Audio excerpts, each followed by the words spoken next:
Yeah, yeah, yeah, yeah.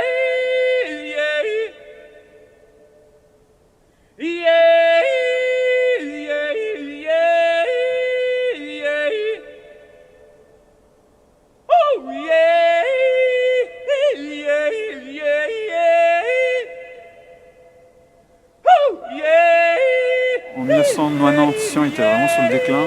Et avec cet apport de qualité au niveau des aménagements publics, il y a vraiment eu un regain de convivialité. Et Sion est devenu vraiment l'étalon au niveau de ces espaces publics pour tout le Valais. Le paysage pour la ville de Sion est un outil marketing. C'est tellement exceptionnel ce qu'on a en Valais. On va dire que sur le territoire communal, on a toutes les problématiques du Valais. Donc le lien à la montagne, nos coteaux, nos vignes, le développement entre l'urbain et le paysage, comment concilier les deux. L'idée, c'est vraiment de contraindre l'urbanisation sur des périmètres établis sur le paysage, donc avec des césures vertes à l'est et à l'ouest de la ville, pour vraiment contraindre l'urbanisation. Ce lien entre la ville médiévale et la ville du XXe siècle est déjà intéressante au niveau des espaces publics. La place Maurice Zermatten qui met vraiment en valeur le paysage. Aujourd'hui, on a une descente de ces espaces publics en direction de la gare. Ils ont été réalisés de façon très sobre pour mettre vraiment l'humain au centre. L'espace public qui a vraiment été déclencheur, c'est la place du Midi. Concours en 95, beaucoup d'opposition au niveau des commerçants et finalement construction en 2003.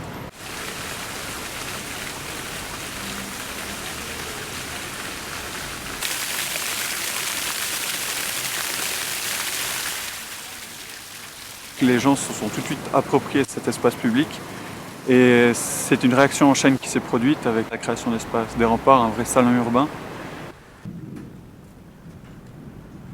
C'est vraiment une entité de la ville du 20e encore qui devra être comblée avec ce projet cours de gare.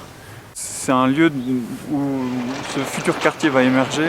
On aura des logements, de l'activité, de l'hôtellerie et des surfaces commerciales. Je vois en tout cas cette image de la ville de Sion comme une ville dynamique qui ose réfléchir à son futur, une ville qui veut se donner les moyens de dans le XXIe siècle en fait, avec une vision plus planifiée et plus concertée.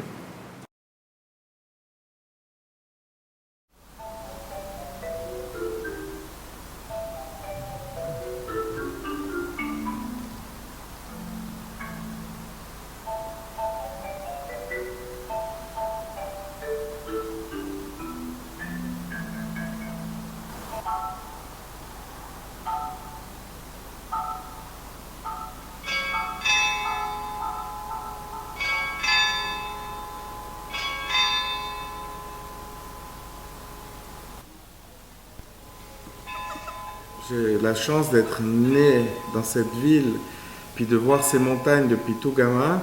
Et puis aujourd'hui, j'ai la chance avec mes collègues de pouvoir finalement fixer un petit peu l'avenir de cette région.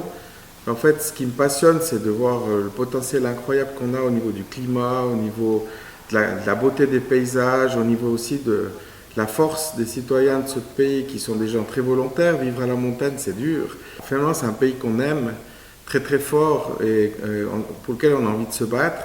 Quand on est à une position de devoir décider des choses, on n'a pas trop envie de rester tranquillement assis, on a envie de faire bouger les choses, d'être un peu fou, de prendre les libertés, d'oser des choses. Et les quelques-uns qui m'ont précédé, Roger Bonvin ou d'autres, ont eu aussi cette liberté de se propulser dans l'avenir. Et puis en fait, on voit qu'ils avaient d'ailleurs parfaitement raison, puisqu'aujourd'hui, on réalise une bonne partie des idées qu'ils avaient eues il y a plus de 50 ans.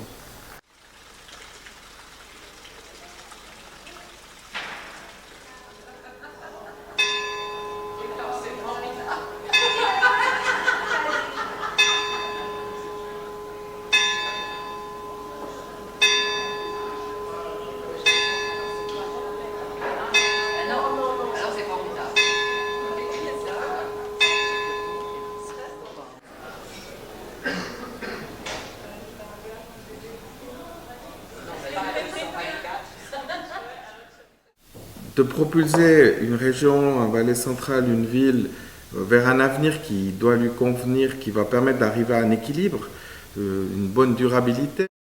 La gare va se replacer à terme au cœur de cette ville de Sion. Au nord, la vieille ville, au sud, la ville du XXIe siècle, avec des entreprises à haute valeur ajoutée voulues, une mixité et les espaces publics du Rhône qui viennent connecter en fait les différents espaces publics de la commune de Sion. Et le but, c'est de vraiment permettre aux gens de se réapproprier le Rhône et d'aller vers ce Rhône qui a une qualité exceptionnelle. Et l'idée, c'est quand même de pouvoir profiter de tous ces aménagements. C'est vraiment de jouer avec ce Rhône et de remettre le Rhône au centre de la vision communale en fait. Bon, si je devais imaginer cette ville dans 30 ans, je pense qu'on aura été capable de préserver les belles parenthèses vertes qu'on a la chance d'avoir encore.